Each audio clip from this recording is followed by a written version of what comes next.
하나님 말씀 봅니다. 오늘 세 군데를 찾아보도록 하겠습니다. 먼저 로마서 8장 7절 한 절 보도록 합니다. 로마서 8장 7절 같이 읽겠습니다. 육신의 생각은 하나님과 원수가 되나니 이는 하나님의 법에 굴복하지 아니할 뿐 아니라 할 수도 없음이라. 그 앞에 6장 18절 한 절 읽습니다. 죄로부터 해방되어 의에게 종이 되었느니라. 뒤로 가서 에베소서 4장 13절 한 절 보겠습니다. 에베소서 4장 13절 같이 읽습니다. 우리가 다 하나님의 아들을 믿는 것과 아는 일에 하나가 되어 온전한 사람을 이루어 그리스도의 장성한 분량이 충만한 데까지 이르리니. 아멘. 지난주에는 9장 1항과 2항을 통해서 무죄한 상태의 인간이 자유의지 측면에서 어떤 상태였는가를 살폈습니다. 그러면서 그때 그 상태가 처음 지음받았던 인간의 상태는 자유의지를 가졌는데, 그 자유의지를 가졌다고 하는 것은 그의 본성 안에 내재된 어떤 원리나 또는 외부의 강요에 의해서 선이나 악을 행하는 그런 상태가 아니라 자기 자유롭게 선이나 악을 선택하고 또 그것을 행할 수 있는 능력을 가진 상태로 지음받았다라고 말씀드렸습니다. 그 결과 타락하기 전에 인간은 적극적으로 선을 행할 수 있었지만 언제까지나 그런 상태에 머물지 않았다라는 거죠. 결국 타락했는데 그런 일이 일어날 수 있었던 것은 그가 변할 수 있는 가변성으로 인해서 결국 타락했다라고 하는 사실을 살펴보았습니다. 오늘은 타락한 후, 그리고 중생한 후, 그리고 영화로운 상태 가운데 있는 인간의 자유의지의 상태가 어떤 것인가 라고 하는 것을 살펴보도록 합니다. 먼저 9장 3항 같이 한번 보도록 하겠습니다. 같이 읽겠습니다. 인간은 타락하여 죄의 상태에 빠짐으로 말미암아 구원에 수반하는 영적 선을 하고자 하는 모든 의지력을 완전히 상실했다. 그래서 선을 전적으로 싫어하고 죄로 죽어있는 자연인은 그 자신의 힘으로는 스스로 회개하거나 또는 회개에 이르도록 준비할 수가 없다. 그래서 지난주에는 창조 시의 인간의 상태, 자유의지의 상태를 살폈다면 오늘은 타락한 후의 인간의 상태에 대해서 살핍니다. 이 3장에서, 사망에서 다루고 있는 게 타락 후의 인간의 자유의지가 어떻게 되었는가를 고백하고 있습니다. 그래서 성경을 창조와 타락과 구속과 완성이라고 하는 이 네 단계로 하나님의 구속 사역을 살피는 것처럼 이 자유의지의 상태도 이 네 가지 상태에 따라 그런 어떤 변화들이 있게 됩니다. 그래서 이 사망에서는 무죄했던 인간이 타락해서 죄의 상태로 빠지자 구원에 수반하는 영적 선을 하고자 하는 모든 의지력을 완전히 상실했다라고 고백하고 있습니다.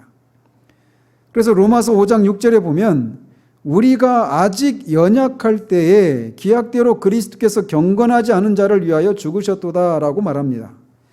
여기서 이제 이 모든 영적인 선을 행하고자 하는 자유의지를 모두 잃어버렸다라고 고백하고 있는 것에 해당되는 문구가 있다라면 아직 연약할 때의 이 부분입니다. 여기서 말하고 있는 연약함은 우리가 우리의 구원을 위해서 스스로 필요한 것을 스스로 할 수 없는 그런 무능력한 상태 가운데 있는 것을 말하고 있는 겁니다. 타락하자 이렇게 되었다라고 고백하고 있어요. 그리고 또 요한복음 15장 5절 6절 보면 이렇게 주님이 말씀하십니다. 나는 포도나무요 너희는 가지라. 그가 내 안에 내가 그 안에 거하면 사람이 열매를 많이 맺나니 나를 떠나서는 너희가 아무것도 할 수 없음이라. 사람이 내 안에 거하지 아니하면 가지처럼 밖에 버려져 마르나니 사람들이 그것을 모아다가 불에 던져 사르느니라.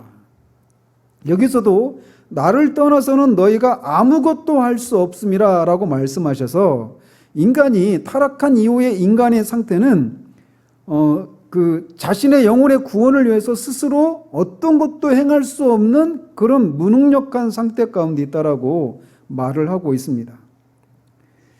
여기서 주목해야 될 표현이 구원에 수반되는 영적인 선을 행하고자 하는 의지력을 모두 그리고 완전히 상실했다라고 하는 것입니다. 선을 행할 능력을 모두 완전히 상실했다라고 말하는데 거기서 말하는 선은 구원에 수반되는 영적인 선을 말하는 겁니다. 예를 들면 구원에 수반되는 영적인 선이라고 하는 게 뭘까요? 죄를 회개하고 그리스도를 붙잡는 거예요. 간단하게 말씀을 드리면 그런 것을 스스로 할 수 없는 상태가 되었다라고 말을 하고 있는 겁니다. 따라서 이렇게 구원에 수반되는 영적인 선을 모두 완전히 상실했지만 이 사실이 인간으로서 삶을 살아가면서 도덕적인 어떤 선을 행하는 이런 것까지 그런 능력까지 다 잃어버렸느냐? 그건 아니라는 거죠. 그것 때문에 여전히 세상 가운데는 사람들이 보기에 도덕적으로 선하고 옳은 일들을 행하고 있는 일들이 일어나고 있는 거예요. 문제는 영적인 선, 구원에 수반되는 영적인 선을 행할 능력을 잃어버렸다라고 하는 사실입니다. 이것을 소위 전적인 무능력이라고 말을 하는 거죠. 전적으로 잃어버린 거예요. 이렇게 구원에 수반되는 영적인 선을 행하고자 하는 의지력을 완전히 잃어버린 결과가 무엇이라고 말을 하느냐? 그 뒷문장 보면 선을 전적으로 싫어하게 되었다라고 말합니다. 로마서 3장 10절과 12절 이렇게 되어 있어요. 기록된 바 의인은 없나니 하나도 없다. 12절에서는 다 치우쳐 함께 무익하게 되고 선을 행하는 자는 없나니 하나도 없다라고 말합니다. 하나님 앞에서 의인, 즉 의롭다고 여김을 받을 수 있는 사람이 하나도 없습니다. 너나 할 것 없이. 이 세상의 기준으로 볼 때 이 세상의 도덕적인 기준으로 볼 때 굉장히 선하고 교양이 있고 세련된 그런 학식이 있는 그런 사람이라 하더라도 하나님 보시기에는 다 악인이고 무익하고 선을 행할 수 없는 그런 사람이 되고 말았다라는 거죠. 오직 한 사람, 하나님과 우리 사이의 유일한 중보자 대신 우리 주 예수 그리스도 이외에는 모든 아담의 후손이 이렇게 선을 전적으로 싫어하게 되었습니다. 여기서 말하는 선도 여전히 영적인 선을 의미하는 거예요. 그래서 우리의 구원과 관련된 영적인 선뿐만 아니라 하나님과의 관계 속에서 하나님 보시기에 우리가 지난주에 살폈잖아요. 하나님이 보시기에 선한 것을 무지한 상태 가운데서는 원했고 또 원할 수도 있었고 할 수도 있었지만 그리고 하나님을 기쁘시게 하고자 하는 것을 할 수 있었지만 그걸 이제 못하게 되었다라고 말하고 있는 겁니다. 그걸 선을 전적으로 싫어하게 됐다라고 말하고 있는 거예요. 또 오늘 본문인 로마서 8장 7절에 육신의 생각은 하나님과 원수가 되나니 이는 하나님의 법에 굴복하지 아니할 뿐 아니라 할 수도 없음이라 라고 말합니다. 하나님의 생각과 원수가 되는 하나님의 생각을 기뻐하지 않는 따라서 하나님을 기쁘시게 하고자 하는 것들을 하고 싶어 하지도 않고 할 수도 없는 그런 상태에 빠진 것이 타락한 후에 인간의 자유의지 상태였다라고 고백하고 있는 겁니다. 그리고 그런 상태를 다른 말로 어떻게 표현하느냐? 죄로 죽어있는 상태라고 말합니다. 에베소서 2장에 허물과 죄로 죽었던 너희, 여기서 너희는 누굴까요? 이 에베소서를 받고 있는 이방인이죠. 이방인만 허물과 죄로 죽었느냐? 그게 아니라 15절에 보면 허물로 죽은 우리 이렇게 말합니다. 즉 사도 자신을 포함한 유대인과 이 편지를 받고 있는 이방인 모두, 즉 모든 인간이 허물과 죄로 죽어있다라고 말을 하고 있는 거예요. 골로새서 2장 13절에서도 범죄와 육체의 무할례로 죽었던 너희를, 여기서 너희도 이제 골로새에 있는 이방인들이죠. 범죄와 육체의 무할례로 죽었던 너희를 하나님이 그와 함께 살리시고 우리의 모든 죄를 사하셨다, 이렇게 말하고 있어요. 여기서 우리는 사도 자신은 유대인도 포함되는 거죠. 그래서 유대인과 이방인 모두가 허물과 죄로 죽어 있었고 죄 사함을 필요로 하는 그런 상태 가운데 있게 되었다라고 말을 하는 겁니다. 이렇게 허물과 죄로 죽어 있는 자가 스스로 자신의 구원을 위해서 필요한 영적인 선을 행할 수 있느냐? 없다라는 겁니다. 죽은 자는 결코 자신을 위해서 무엇인가를 할 수가 없어요. 죽어 있다라고 하는 것이 의미하는 것은 외부의 환경에 어떤 반응도 할 수 없는 상태, 이게 죽은 거예요. 육체적으로도 그렇고 영적인 측면에서도 마찬가지입니다. 영적인 측면에서도 하나님과의 관계 속에서 행할 수 있는 것들을 전혀 할 수 없는 상태가 죽어 있는 거예요. 아무리 건강한 시체라도 죽어 있는 한 스스로 외부의 환경에 반응할 수가 없습니다. 특별히 구원에 수반되는 영적인 선을 행하는 것과 관련해서는 더욱 그렇습니다. 심지어 하나님을 대적하고 하나님의 법을 행할 수도 없고 행하고자 하지도 않는, 그래서 죄로 죽어 있는 상태가 타락한 이후의 인간의 자유의지의 상태였습니다. 그래서 그런 상태에 있는 사람을 이 고백서에서 뭐라고 부르느냐? 자연인이라고 부릅니다. 자연인이라고 하는 것은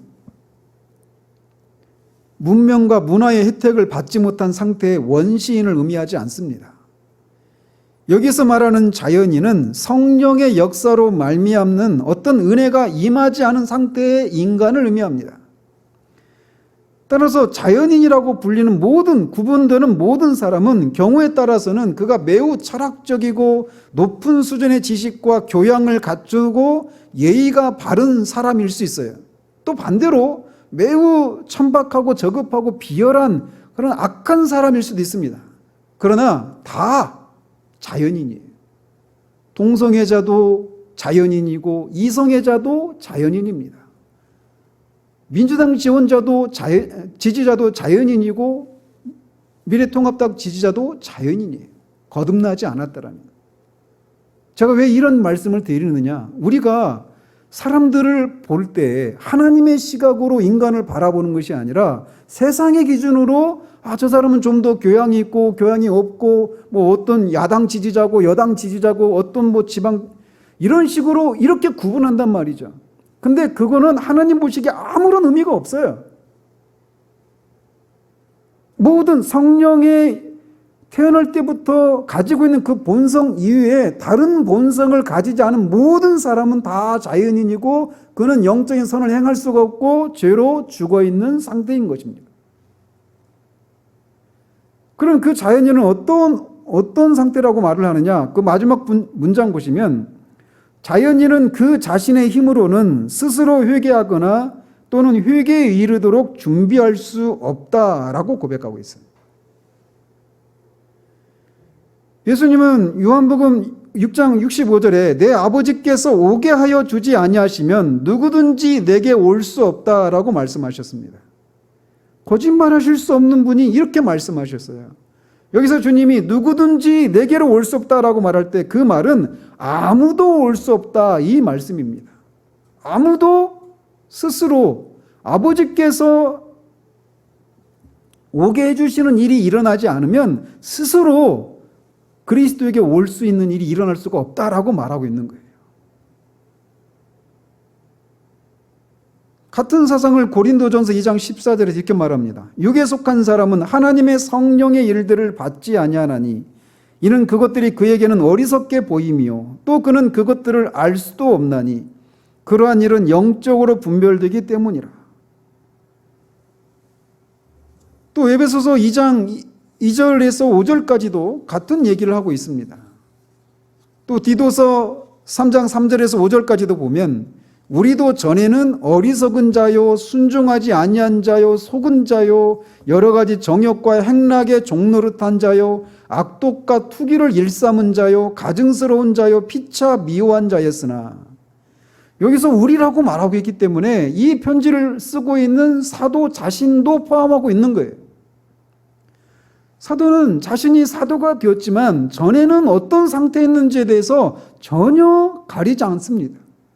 그런데 지금 여기서 여러 가지 죄악된 상태를, 어리석은 상태에 순종하지 않았고 정욕과 행락의 종로로 탄 자의 악독과 투기를 일삼한 자, 이렇게 말을 할 때 세상의 기준으로 보면, 세상적인 도덕이라고 하는 기준으로 이렇게 말하고 있는 사도를 평가한다라면,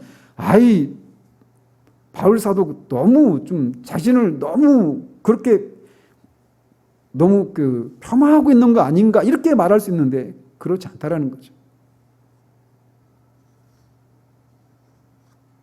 다 이런 사람이었지만 우리 구주 하나님의 자비와 사람 사랑하심이 나타날 때에 우리를 구원하시되 우리가 행한 바 의로운 행위로 말미암지 아니하고 오직 그의 긍휼하심을 따라 중생의 씻음과 성령의 새롭게 하심으로 하셨다라고 말씀하고 있어요. 자연인의 상태가 이런 상태이기 때문에 스스로 회개하거나 회개를 준비할 수 없는 그런 상태이기 때문에 성령의 강권적인 역사가 반드시 필요한 것입니다. 그래서 오직 은혜로 우리가 구원을 받게 되는 거예요. 자연인은 자신의 힘으로는 스스로 회개하거나 또는 회개에 이르도록 준비할 수 없습니다. 성령으로 말미암아 중생하기 전에 타락한 사람에게 그리스도에게로 돌아가 그리스도를 선택할 능력이 있는가라고 물으면 여러분은 어떻게 대답하십니까? 없다라고 대답하시겠죠. 근데 많은 경우에 오늘날 복음주의 그리스도인이라고 자인하는 사람들이 믿음이 먼저이고 그 다음에 중생이 온다고 믿고 있는 사람이 많습니다. 이 말은, 이렇게 믿고 있는 것은 회심하지 않은 사람이 자기 스스로 마음을 예수 그리스도께 기울여서 그분에게 가기로 결정할 능력을 가지고 있다라고 전제하고 있는 겁니다. 그런데 이런 생각은 어거스틴이나 루터나 칼빈이나 조나단 에드워즈나 이런 분들이 주장하는 것과 정반대의 것이에요. 문제는 이 오거스틴이나 루터나 칼빈이나 에드워즈나 이런 분하고 의견을 같이 하지 않는다. 그게 좋다 쳐요. 근데 문제는 이들과 의견을 같이 하지 않는다라고 하는 것은 누구와 의견을 같이 하지 않고 있는 거냐면 앞에서 말씀하신 요한복음 6장 64절 65절에서 말씀하신 아버지께서 내게 오게 하시지 않으면 아무도 누구든지 내게 올 자가 없다라고 말씀하셨던 예수 그리스도의 의견에 저항하고 있는 그런 주장이라는 거죠. 만약 타락한 상태에서 하나님의 은혜 없이도 그리스도에게로 올 수 있는 그런 도덕적인 능력이 우리에게 있다고 생각한다면 그 생각은 그리스도의 가르침에 정반대의 지점에 서 있는 생각이라고 하는 것을 기억할 필요가 있습니다. 우리 주님은 요한복음 6장 65절에서 그리스도에게 올 수 있는 능력을 하나님 아버지께서 주시지 아니하시면 아무도 자신에게 올 수 없다라고 분명히 말씀하셨습니다. 그래서 자연인이 그리스도에게 오기 위해서는 반드시 필요한 조건이 있어요. 그게 뭐냐? 아버지께서 주시는 일, 그리스도에게 가는 그 일을 주시는, 그 능력을 주시는 일이 일어나지 않으면 결코 자연인은 스스로 그리스도에게로 갈 수가 없습니다.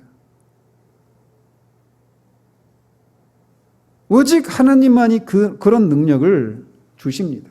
아무도 자기 자신의 힘으로 그리스도에게 올 수가 없어요. 사실 이 부분에 있어서 아르미니우스도 이 견해에 동의를 합니다. 타락한 인간의 자유의지 상태가 이렇기 때문에 아버지께서 그리스도에게로 그 자연인을 이끄는 일이 일어나지 않으면 절대로 그리스도에게로 돌아가는 일이 일어날 수 없다. 이것에 알미니안조차도 동의한단 말이에요. 근데 이제 그래서 그런 일이 한 사람이 그리스도로 가기 전에 성령께서 어떤 사람 안에서 선행하는 은총이 있어야 된다. 이 선행 은총에 대해서 알미니안도 동의를 해요. 개혁주의자들만이 아니라. 근데 문제는 뭐냐?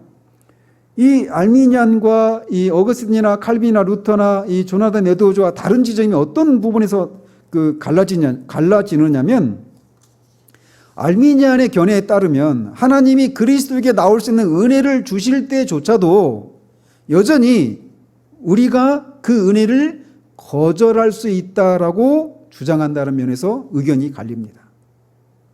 개혁주의 입장에서는 그 은혜를 우리가 거절할 수 없다, 저항할 수 없다라고 말해서 irresistible grace에 대해서 저항할 수 없는, 이렇게 표현하거든요. 저항할 수 없는 은혜라고 말하거든요. 근데 알미니아는 그거를 저항할 수 있다. 우리가 스스로는 그리스도에게 갈 수 없기 때문에 하나님께서 우리에게 그리스도에게 갈 수 있는 은혜를 주시는데, 그거를 우리가 거절하기 때문에 어떤 사람은 그 은혜를 받았음에도 불구하고 거절했기 때문에 그리스도에게로 가서 구원에 이르는 일이 일어나지 않는다, 이렇게 설명하는 거예요, 알미니우스는. 근데 개혁주의 입장에서는 그 은혜가, 그리스도에게 가도록 하나님이 우리에게 주시는 그 은혜를 우리가 저항할 수 없다, 거부할 수 없다. 그래서 반드시 그 은혜는 우리를 그리스도에게로 인도한다라고 말한단 말이죠. 이런 알미니안의 이 견해는 결국 구원의 최종적인 그 가능성이 누구에게 있는 겁니까? 우리 인간에게 주어지는 거예요. 인간이 그 은혜를 받아들일 것이냐, 받아들이지 않을 것이냐라고 하는 것에 결정되고 마는 거죠. 근데 만약 그렇게 믿는다면 이제 문제가 어떤 문제가 생기느냐? 만약에 우리 주변에서 다른 사람은 구원받지 못했는데 우리가 구원받았다. 그렇게 될 때 우리는 자랑거리가 생겨나게 되는 거죠. 다른 사람은 그 은총을 거부했는데 나는 거부하지 않았기 때문에 내가 이렇게 구원에 이르렀다고 하면서 구원이 나의 선택에 의해서 되었다라고 말하게 된다는 거죠. 그러나 성경은 하나님 앞에 누구도 자랑할 수 없다라고 말을 합니다. 왜냐? 그리스도를 선택할 수 있게 만드신 분이 하나님이시고, 또 더 나아가서 그리스도를 선택할 수 있게 만들 수 있는 분이 오직 하나님뿐이시기 때문이라고 말을 합니다. 그래서 하나님은 우리를 이 죄와 허물과 사탄의 일이라고 하는 지배를 받고 있는 감옥에서 우리를 해방시키실 뿐만 아니라 그리스도에게 자발적으로 나올 수 있는 적극적인 성향을 우리에게 주심으로 말미암아서 우리 마음속에서 믿음을 일으켜 주시는 분이십니다. 그래서 우리가 어떤 것도 구원에 대해서는 우리가 자랑할 수 있는 게 하나도 없어요. 우리가 이제 다음 주에 볼 게 그 10장의 그 유효적인 소명에 대해서 다룰 것인데, 성령이 중생의 은혜를 주실 때 그 은혜를 주시는 목적은 우리를 그리스도에게로 데려가기 위한 것입니다. 하나님은 단지 그리스도에게로 나오는 능력만을 우리에게 주신 것이 아니에요. 무슨 말씀인지 아시겠어요? 우리가 그리스도에게 나올 수 있는 능력을 주신 것만이 아니라 우리를 그리스도에게로 실제로 이끌어 가시기까지 하십니다. 누가요? 성령께서. 그래서 요한복음 6장 44절에 보면 나를 보내신 아버지께서 이끌지 아니하시면 아무도 내게 올 수 없나니, 이렇게 말을 하고 있어요. 근데 여기서 나를 보내신 아버지께서 이끌지 아니하시면이라고 할 때 그 이끈다라고 하는 것을 이런 식으로 해석하는 사람이 있다라는 거죠. 왜냐하면 이 성령께서 사람들을 그리스도에게로 가도록 막 유인하고 꿰고 막 그 격려하고 그렇게 막 구애하고 이런 방식으로 그 사람을 그렇게 그리스도에게 가면 얼마나 은혜가 크고 놀라운 일이 벌어지는지 알라고 하면서 그 사람을 그쪽으로 막 가도록 그렇게 유인하는 이런 의미로 해석을 한단 말이에요. 근데 여기서 이끈다라고 하는 말을, 그러니까 성령께서는 그냥 그리스도로 가면은 이런 은혜가 있으니까 해봐, 이런 식으로 이렇게 격려하고, 그 외부에서 그렇게 격려하고 막 그런 유인하시는 이런 일만 하신다, 이끈다라고 하는 것을 그렇게 해석하고 있단 말이죠. 그런데 여기서 이끈다라고 하는 단어가 그 사도행전 16장에서 보면 바울이 빌립보에서 복음을 전해요. 그런데 거기에서 이렇게 방해하는 그 한 사람이 있었죠. 귀신 들린 여종. 그래서 막 예언하고 하는 이런 여종이 며칠을 따라다니면서 바울 일행을 막 괴롭게 하죠. 그래서 이제 귀신을 쫓아냈는데 그 여종의 주인이 그 점을 치는 것 때문에 돈벌이를 하다가 이제 그게 이제 귀신이 쫓겨나서 점을 못 치게 되니까 이제 고발을 하죠. 그랬을 때 이 바울과 실라를 이 당국자에게로 끌어갔습니다. 근데 거기서 끌어간다라고 할 때 앞에서 아버지께서 이끌지 아니하시면 할 때 그 이끈다라고 하는 것과 바울과 실라를 당국자에게로 끌어갔다라고 할 때 그 끌어갔다라고 번역한 그 말이 언어로는 똑같아요. 그런데 이런 의미가 아니라는 거죠. 그러니까 요한복음 6장에서 아버지께서 내게로 이끌다라고 할 때 그 이끈다라고 하는 것을 성령께서 밖에 계시면서, 우리 밖에 계시면서, 자, 그리스도가 가면은 얼마나 좋은지 한번 가봐, 빨리 막 이렇게 우리를 이렇게 유인하고 한 이런 것처럼 빌립보의 그 당국자교로 끌려간 바울과 실라도 그런 상황이었느냐라는 거죠. 그래서 빌립보 사람들이 바울과 실라에게 자, 당국자교로 가봐, 그러면서 막 이렇게 유인하고 그렇게 해가지고 그렇게 간 게 아니에요. 여기서 끌고 갔다는 얘기는 강제성을 띠고 그렇게 끌고 간 거란 말이에요. 그러니까 내가 거기에 그렇게 끌고 갈 때 바울과 실라가 내가 가더라도 내 발로 갈 거야, 뭐 내가 안 가고 싶으면 안 갈 거야, 이렇게 할 수가 없어요. 끌려가는 겁니다. 그런 것처럼 아버지께서 우리를 이끄신다고 할 때도 거기에 그런 요소가 담겨 있다라는 거죠. 들어있다라는 거죠. 그래서 요한복음 6장 44절에서 말씀하시는 예수님의 그 말씀의 그 요점은 아버지에 의해서 부득불 오게 되지 않는 한, 즉 하나님이 이끄시지 않는 한 사람들은 예수님께 나올 수 없다라고 말씀하고 계신 거예요. 그래서 우리가 만약에 그리스도 안에 있다라면 그것은 우리가 그리스도에게 오게 된 그리스도 안에 있다면 아버지께서 우리가 부득불 그리스도께로 갈 수밖에 없게 하시는 그런 이끄심이 있었기 때문에 가능했던 것이죠. 물론 그래서 이제 더 구체적으로는 성령께서 우리를 그리스도 안으로 이끄신 것입니다.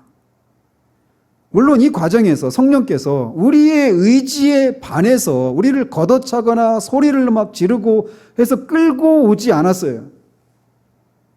어떤 면에서 그럴까요?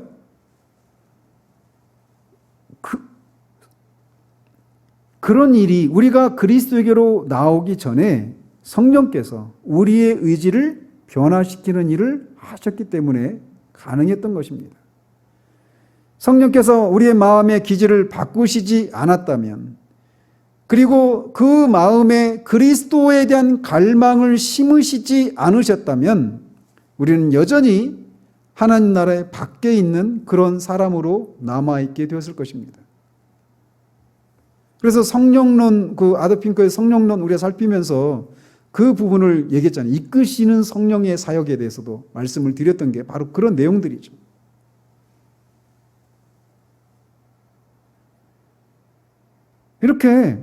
영적으로 영적인 타락과 죽음으로 말미암아서 타락한 사람의 상태는 죄악된 욕망과 성향을 가지게 되었다라는 거죠. 그래서 그런 상태 가운데서도 여전히 우리는 죄악된 어떤 그 강제로 악을 선택하거나 하는 상태는 아니에요. 우리 자유롭게 그 선을 선택하긴 하지만 그 선을 행할 수 있는 능력은 사라져버린 상태였어요. 그래서 스스로 그 선을 구원에 수반되는 그런 선을 행할 수 있는, 또 행하고자 하지도 않고 행할 수 있는 그런 능력도 없는 상태가 타락하기 전에 인간의 자유의지의 상태였습니다. 그리고 그렇게 그에게는 자신이 하고자 하는 것을 강요에 의해서가 아니라 스스로 선택할 수 있는 자유를 여전히 가지고 있지만 구원에 이르는 영적인 선을 행하고자 하지도 또 할 수도 없다는 면에서 그는 노예의 의지를 가지고 있었습니다. 그래서 우리에게는 하나님의 은혜가 필요한 것이었어요.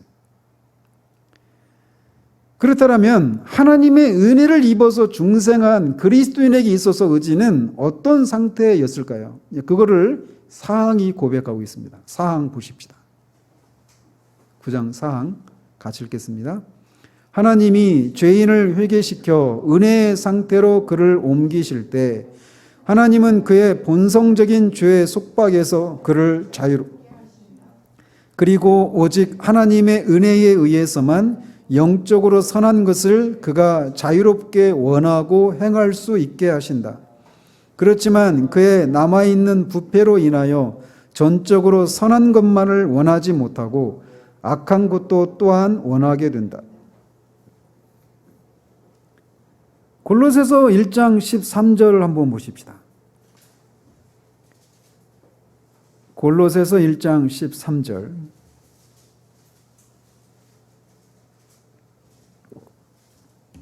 같이 읽겠습니다.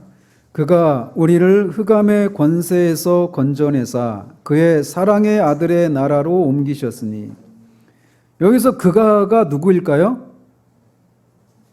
앞에 12절을 보시면 우리로 하여금 빛 가운데서 성도의 기업의 부분을 얻기에 합당하게 하신 아버지께 감사하게 하시기를 원하노라 이렇게 되어 있어서, 여기서 말하는 그가는 바로 앞에 있는 하나님 아버지를 가리키죠. 즉 하나님 아버지께서 우리를 흑암의 권세에서 해방시키시고 아들의 나라로 옮기셨다라고 말하고 있어요.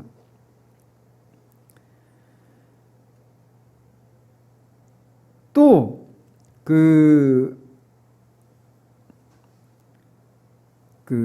뒤에 요한복음 8장 요한복음 8장 앞에 요한복음 8장 34절 36절 두 군데 한번 같이 보도록 하겠습니다. 요한복음 8장 34절 36절 같이 한번 읽겠습니다. 예수께서 대답하시되 진실로 진실로 너희에게 이르노니 죄를 범하는 자마다 죄의 종이라. 36절 그러므로 아들이 너희를 자유롭게 하면 너희가 참으로 자유로우리라. 자, 타락한 인간이 흑암의 권세 아래 있었어요. 그리고 죄의 노예의 상태였어요. 자유함이 없었습니다. 그런데 이제 하나님 아버지께서 아들을 통해서 그런 상태에서 우리를 해방시키셨다라고 말씀하고 있어요. 그래서 이제 하나님이 죄인을 회개시켜 은혜의 상태로 옮기실 때 하나님은 그의 본성적인 죄의 속박에서 그를 자유롭게 하신다라고 말하고 있습니다. 그래서 우리가 본성적으로 죄의 속박 아래 있었어요. 죄의 노예였어요. 그런데 그런 상태에서 이제 해방이 되었다라고 말한단 말이죠. 어떤 사람이 해방되었어요? 그러니까 이제 구원받은 사람이, 중생한 사람은 이제 죄의 노예 상태에서 해방이 되었다라고 말하고 있는 겁니다. 그 결과 어떻게 되었느냐? 뒷문장에 보시면 그리고 오직 하나님의 은혜에 의해서만 영적으로 선한 것을 그가 자유롭게 원하고 행할 수 있게 하신다라고 말하고 있습니다. 이것과 관련된 구절이 빌립보서 2장 13절에 너희 안에서 행하시는 이는 하나님이시니 자기의 기쁘신 뜻을 위하여 너에게 소원을 두고 행하게 하신다. 이렇게 말씀하고 있어요. 또 로마서, 오늘 본문인 로마서 6장 18절 22절에 보면 그러나 이제는 너희가 죄로부터 해방되고 하나님께 종이 되어 거룩함에 이르는 열매를 맺었으니 그 마지막은 영생이라 이렇게 말하고 있습니다. 그래서 거듭난 신자들은 이제 어떤 상태냐? 죄의 노예 상태 가운데서 해방이 되었다라는 거예요. 그리고 그런 상태로 그냥 해방된 상태로 끝나는 것이 아니라 하나님 영적인 선을 행할 수 있는, 행하고자 하는 마음과 행할 수 있는 능력을 부여받게 되었다 이렇게 말하고 있어요. 그런데 그런 영적인 선을 행하고자 하는 마음, 행할 수 있는 능력이 어떻게 주어진다고요?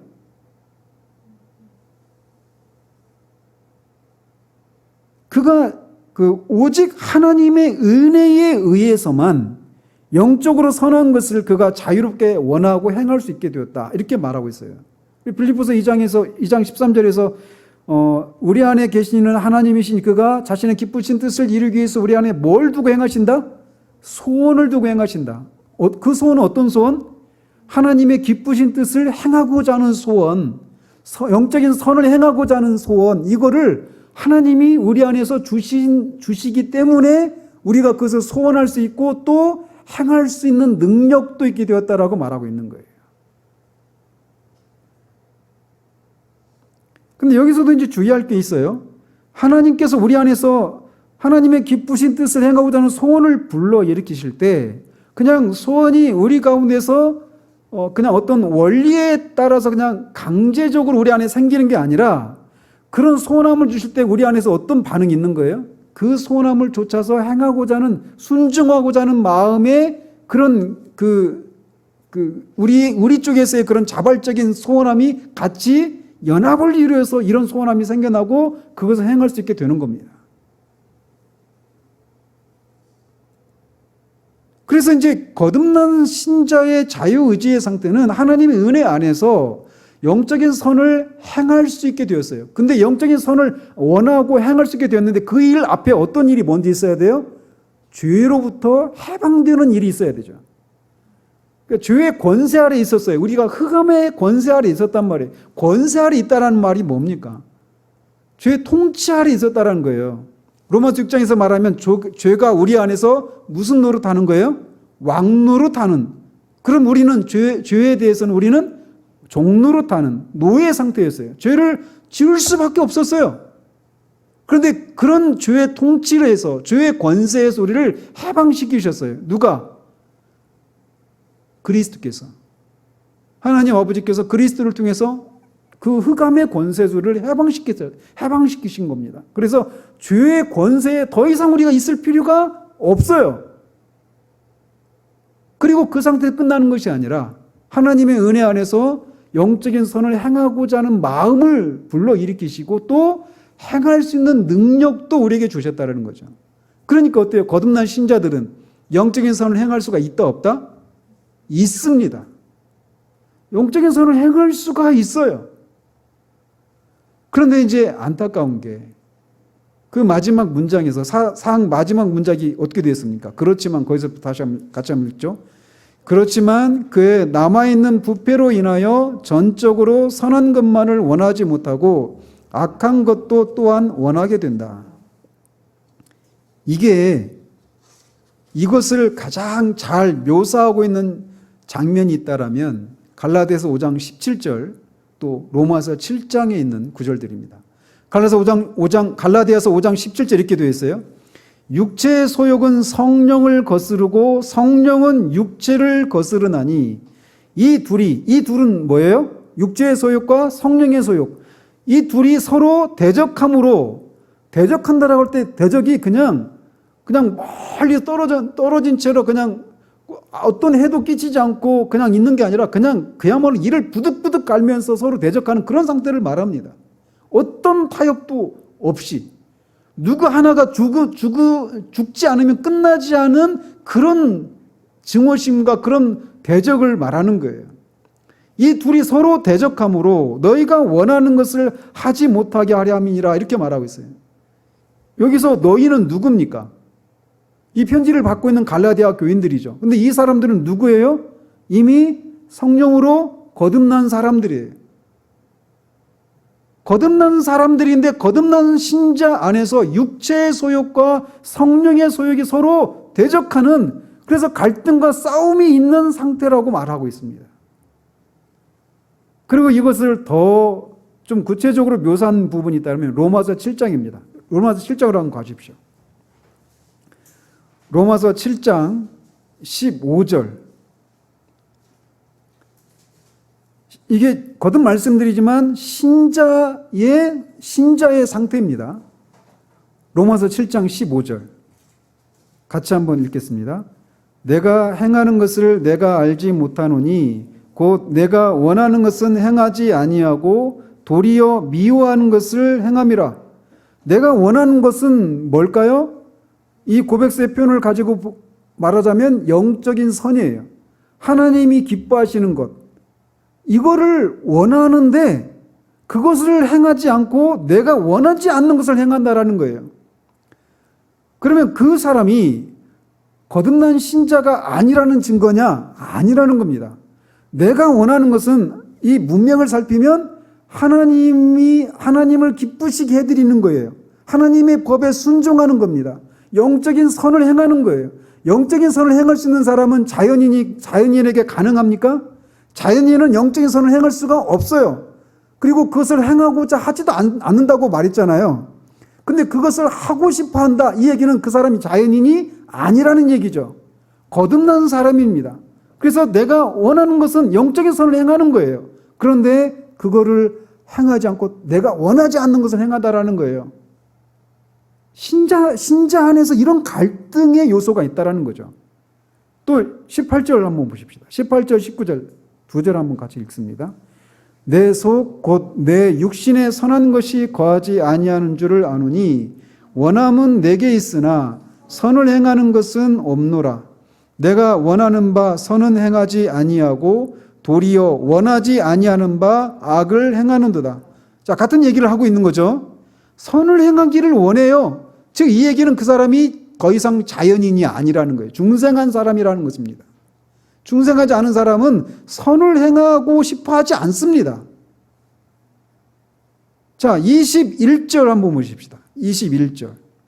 그러므로 내가 한 법을 깨달았노니 곧 선을 행하기 원하는 나에게 악이 함께 있는 것이로다. 이게 신자 안에 신자가 탄식하는 이유인 거예요. 왜 우리가 구원받은 사람임에도 불구하고 여전히 하나님의 뜻대로 순종하지 못하고 있는 그런 현실들을 인해서 탄식하는 일들이 있게 되는가? 왜 우리가 예배 때마다 십계명을 살피면서 예배 앞에 우리가 우리의 죄를 참여하는 이런 시간들을 갖게 되느냐? 신자의 현실이 이렇기 때문에 그런 거예요. 분명히 거듭났음에도 불구하고 선을 행하기 원하는 나에게, 즉 거듭난 나에게 여전히 악이 함께 있는 거예요. 어디에? 그 위에 18절에 보면 내 육신이라고 말을 해요. 그죠? 그리고 이 23절 한번 같이 보십시다. 23절 시작. 내 지체 속에서 한 다른 법이 내 마음의 법과 싸워 내 지체 속에 있는 죄의 법으로 나를 사로잡는 것을 보는도다. 이거는 사도가 거듭나기 전의 상태를 말하고 있는 게 아닙니다. 이거는 거듭난 후에 중생한 신자일 때의 상황이에요. 그리고 어떤 사람들은 이렇게 막 있다가 오라 나는 곤고한 자로다. 이 사망의 몸에서 누가 나를 건지랴 이렇게 탄식하고 8장으로 이어지면서 하나님께 감사리로다 하면서 막 성령의 그 자유의 법이 나를 해방시키셨다라고 말하면서 이 7장은 그 소위 육신적인 그리스도인의 상태였다가 8장에서 영적인 그리스도인이 되는 어떤 성령 체험을 통해서 영적인 그런 그리스도인이 되어가는 그 과정의 중간 과정이다, 이렇게 해석하는 사람이 있는데 그게 아니란 말이에요. 사도는 분명히 거듭난 신자예요. 모든 거듭난 신자들은 영적인 사람들입니다. 근데 이렇게 거듭났는데 선을 행하기를 원하는 마음이 당연히 생겨나게 되었어요. 그런데 전적으로 선한 것만을 원하고 행하지 않고 악한 것도 여전히 원하고 행하는 일이 있게 된다는 거예요. 왜? 그 안에 여전히 부패한 본성이 남아있기 때문에. 이것이 신자 안에 내주하는 죄라고 불리는 겁니다. 신자는 하나님의 뜻을 원하고 행할 수도 있지만 여전히 그 안에 남아있는 부패한 본성 또는 이 죄로 인해서 이런 갈등과 싸움이 존재하는 거예요. 신자의 상태가 이런 상태라고 하는 것을 모르면 이런 갈등과 싸움을 벌이는 내가 과연 구원받은 사람인가 라고 하면서 깊은 회의에 빠져서 길을 잃어버리고 말아요. 우리가 이제 에베소서를 끝내고 한 2주 정도, 2-3주 후에 끝나고 이제 아마 8월부터는 제가 이제 그 죄죽임의 교리 이거를 살피려고 하거든요. 근데 이 신자 안에 남아있는 내주하는 그 죄를 어떻게 죽이는가, 이 문제를 다루려면 내가 신자라고 하는 이것이 분명하지 않으면 다 길을 잃어버립니다. 제가 이제 그 설교를 하면서 더 중간중간에 수시로 말씀을 드릴 거예요. 그래서 죄를 죽이는 문제에 막 집중하다가 길을 잃어버리고 내가 이렇게 여전히 죄에 대해서 막 싸우고 내 안에서 일어나는 그 싸움의 실체들을 보기 시작하면서 막 이제 막 내가 진짜 이 구원받은 사람이 맞나라고 하는 그런 회의에 빠져서 영적인 침체에 빠져버리는, 그리고는 그리스도를 믿음으로 내가 의롭다움을 받고 구원받았다라고 하는 이 사실에서 멀어지고 이 죄가 없는 상태가 되어야 내가 구원받은 사람인 것처럼 생각하게 되는, 그래서 길을 잃어버리는 그런 일을 겪는단 말이에요. 그래서 제가 수시로 이 죄를 죽이는 이 일을 해야 되는 사람이 이미 그리스도 안에 있는 사람이라고 하는 이 사실들을 수시로 여러분에게 상기시키는 일들을 할 거예요. 어쨌든 중생한 신자의 자유의지의 상태는 한켠에서는 영적인 선을 행하고자 하고 선을 행할 수 있는 능력도 있어요.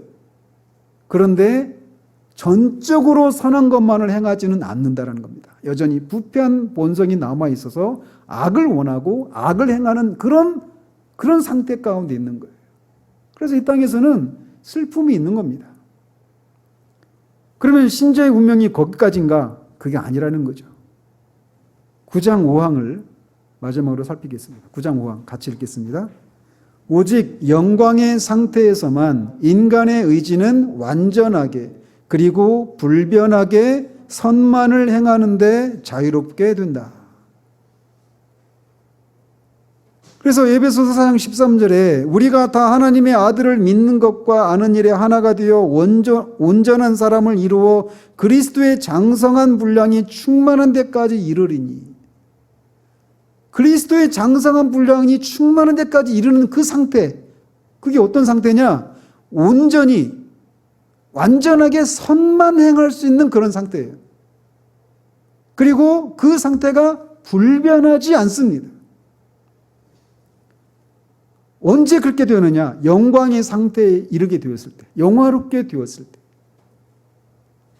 그러니까 이 영화롭게 되었을 때 우리가 전적으로 선만, 악을 전혀 이제 원하지도 않는 그런 상태가 되는 것을 우리가 갈망하지 않는 이유가 무엇이냐면, 신자가 이렇게 내 안에 그런 영적인 선을 행하고자 하는 그런 의지가 있는가 하면 악을 행하고자 하는 그런 옛 본성의 옛 사람의 의지가 남아있는 이것을 인한 갈등과 싸움이 품어내는 그 슬픔과 탄식을 모르기 때문에 또는 그것에 대해서 무디어져 있기 때문에 그런 악이 아니라 전적으로 선만 행할 수 있는 그런 상태에 대한 그런 소망이 우리 안에 간절하지 않는 거예요. 그런 상태를 히브리서 12장 23절에 이렇게 표현합니다. 하늘에 기록된 장자들의 모임과 교회와 만민의 심판자이신 하나님과 및 온전하게 된 의인의 영들과 온전하게 된 의인의 영들 이렇게 표현하고 있습니다. 그래서 오직 전적으로 선만 행하고자 할 수 있는 그리고 그 상태가 변하지 않는 그런 상태를 온전하게 된 의인이라고 표현하고 있는 거예요. 또 요한일서 3장 2절에서는 사랑하는 자들아 우리가 지금은 하나님의 자녀라 장래에 어떻게 될지는 아직 나타나지 아니하였으나 그가 나타나시면 우리가 그와 같을 줄을 아는 것은 그의 참모습 그대로 볼 것이기 때문이니. 그래서 여기서도 우리가 그리스도와 같이 된다라는 것이죠. 그래서 선과 악을 행할 수 있는 그런 자유의지를 가지고 말씀을 드린다라면 그리스도가 오직 선만 행하는 그런 상태이신 것처럼 우리도 그렇게 된다라고 말을 하고 있는 거죠. 또 마지막으로 유다서 24절에 능히 너희를 보호하사 거침이 없게 하시고 너희로 그 영광 앞에 흠이 없이 기쁨으로 서게 하실리 이렇게 말해서 하나님의 영광 앞에서 흠이 없이 기쁨으로 서 있는 상태 이거를 우리가 영광의 상태 가운데 도달한 우리 인간의 완전해진 자유의지 상태를 이런 식으로 묘사하고 있는 겁니다. 영광의 상태에 이르는 천국에서 우리에게는 오직 순종할 자유만 존재합니다. 영적인 선만 행할 수 있는 자유를 가질 수 있게 돼요. 하나님이 천지를 창조하시고 인간을 두신 목적이 바로 이것이었죠. 이런 상태 가운데 있는 수많은 하나님의 백성들을 두기 위해서 천지를 창조하신 거예요. 그런 사람으로 이루어진 나라가 어떤 나라예요? 바로 하나님의 나라예요. 그 상태를 우리가 왕적인 자유라고 부르는 가장 멋진 자유입니다. 천국에서는 우리의 선택은 오직 선만, 악은 전혀 고려치도 않고 선만 행할 수 있게 됩니다. 그러니까 그리고 그 상태는 불변하는 상태예요. 그렇게 인간의 자유의지와 관련해서 이렇게 타락 전과 타락 후 또 중생한 상태 그리고 영화로운 상태에서 이렇게 자유의지가 각각의 차이가 있습니다. 정리하면 타락하기 전에는 인간의 자유의지가 적극적으로는 선을 행할 수 있는 그런 자유와 능력을 가지고 있었죠. 그렇지만 가변성에 의해서 타락할 수 있는 가능성이 있었어요. 그리고 타락했죠.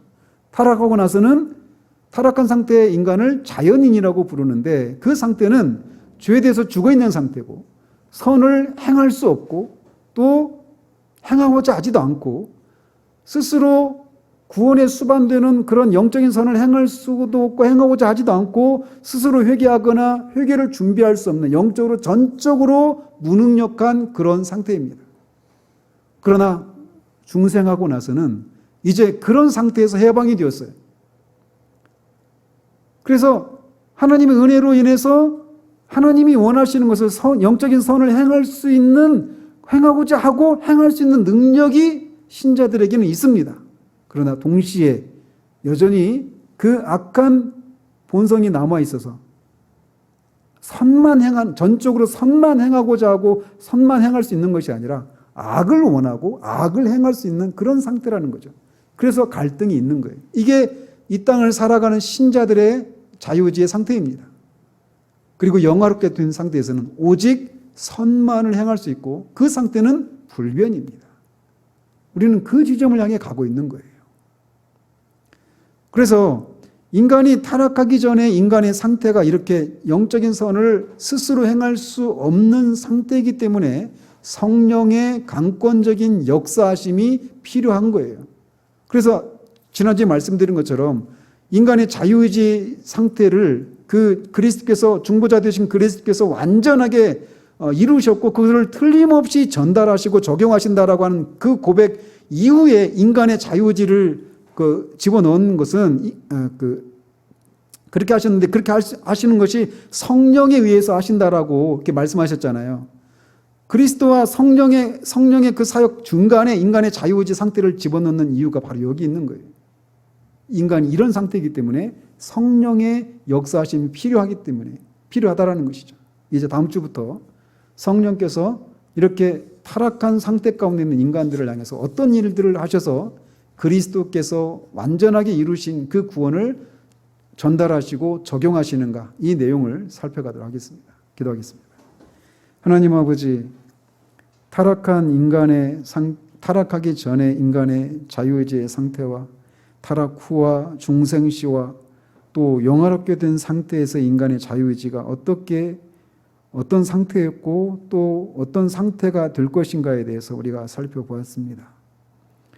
하나님, 정말 우리가 어떤 사람이었고 또 지금 어떤 사람이고 장차 어떤 사람이 될 것인가에 대해서 우리의 기원과 우리의 현재와 우리의 그 미래에 대해서 분명한 지식을 가질 수 있도록 도우셔서 정말 우리가 받은 바 은혜, 구원에 대해서 전적으로 은혜로 받은 것임을 인하여 하나님 앞에 정말 전적인 감사와 찬양을 돌려드리는 우리들 될 수 있도록 도우시고 또 여전히 우리가 중생했음에도 불구하고 우리 안에 그런 악한 본성들이 남아 있어서 선을 행하고자 하고 악을 행하고자 하는 그 두 법이라고 불리는 그 법 사이에 그 극심한 다툼이 있다는 사실들을 기억하고 그 싸움을 우리가 싸워야 한다는 그 생각들을 가지고 우리의 성도됨의 마땅한 의무들을 죄를 죽이고 은혜를 살리는 이 삶을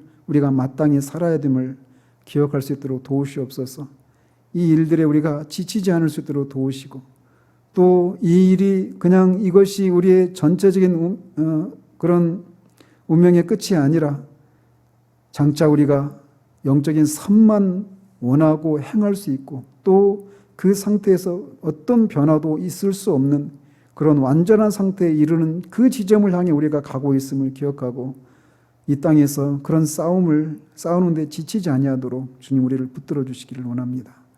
우리에게 그렇게 허물로 죽어 있었던 우리를 살리신 주님의 은혜를 찬양을 드리며 예수 그리스도 이름으로 기도합니다. 아멘.